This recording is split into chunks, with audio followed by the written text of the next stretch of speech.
विपक्ष पर बीजेपी नेता स्मृति ईरानी ने हमला बोला है। विपक्ष किस बात का जश्न मना रहा? आज दरअसल प्रेस कॉन्फ्रेंस की थी स्मृति ईरानी और रविशंकर प्रसाद ने, उस दौरान ये हमला बोला गया। पीएम मोदी के संबोधन को सुने। स्मृति ईरानी ने ये बात भी अब कही है। पीएम मोदी बताएंगे कि दिशा क्या, तो फिर संकेत यही है।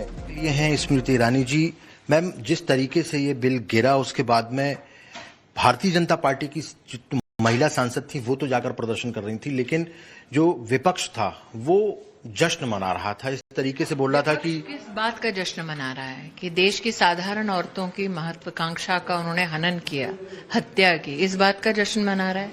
विपक्ष किस बात का जश्न मना रहा है कि लोकतंत्र में संविधान जब एक व्यवस्था दे रहा है कि आप महिलाओं को उनका योगदान बढ़ाने में एक मौका दें, उस योगदान को बढ़ाने के मौके की हत्या करने का विपक्ष उत्सव मना रहा है।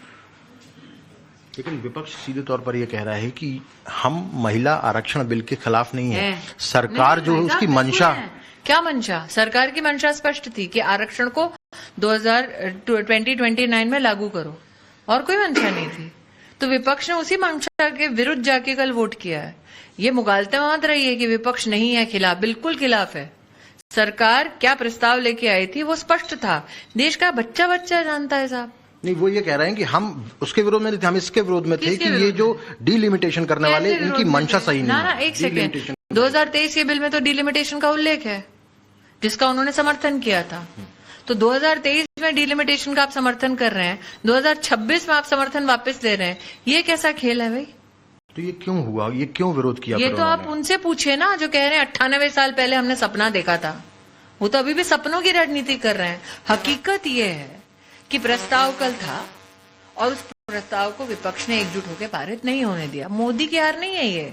मोदी से तो विपक्ष लड़ेगी 2029 में। कल का प्रस्ताव बिल्कुल स्पष्ट था। देश की साधारण औरत क्या 33% आरक्षण पाएगी आगामी चुनाव में? विपक्ष ने कहा नहीं पाएगी। विपक्ष पर बीजेपी नेता स्मृति ईरानी ने हमला बोला है। विपक्ष किस बात का जश्न मना रहा? आज दरअसल प्रेस कॉन्फ्रेंस की थी स्मृति ईरानी और रविशंकर प्रसाद ने, उस दौरान ये हमला बोला गया। पीएम मोदी के संबोधन को सुने। स्मृति ईरानी ने ये बात भी अब कही है। पीएम मोदी बताएंगे कि दिशा क्या, तो फिर संकेत यही है। ये हैं स्मृति ईरानी जी।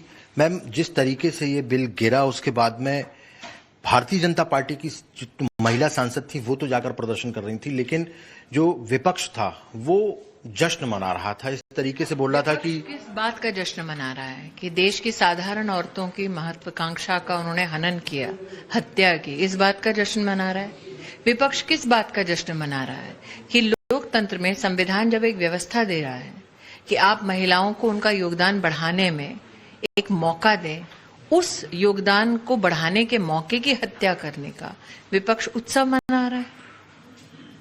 लेकिन विपक्ष सीधे तौर पर यह कह रहा है कि हम महिला आरक्षण बिल के खिलाफ नहीं है। सरकार जो है उसकी मंशा, क्या मंशा? सरकार की मंशा स्पष्ट थी कि आरक्षण को 2029 में लागू करो, और कोई मंशा नहीं थी।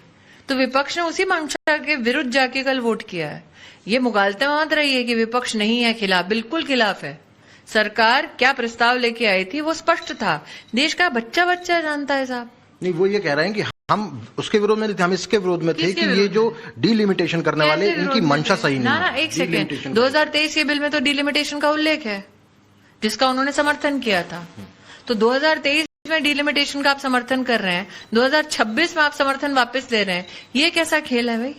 तो ये क्यों हुआ, ये क्यों विरोध किया? ये तो आप उनसे पूछे ना जो कह रहे हैं 98 साल पहले हमने सपना देखा था।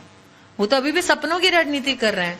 हकीकत ये है कि प्रस्ताव कल था और उस प्रस्ताव को विपक्ष ने एकजुट होकर पारित नहीं होने दिया। मोदी की हार नहीं है ये। मोदी से तो विपक्ष लड़ेगी 2029 में। कल का प्रस्ताव बिल्कुल स्पष्ट था। देश की साधारण औरत क्या 33% आरक्षण पाएगी आगामी चुनाव में? विपक्ष ने कहा नहीं पाएगी।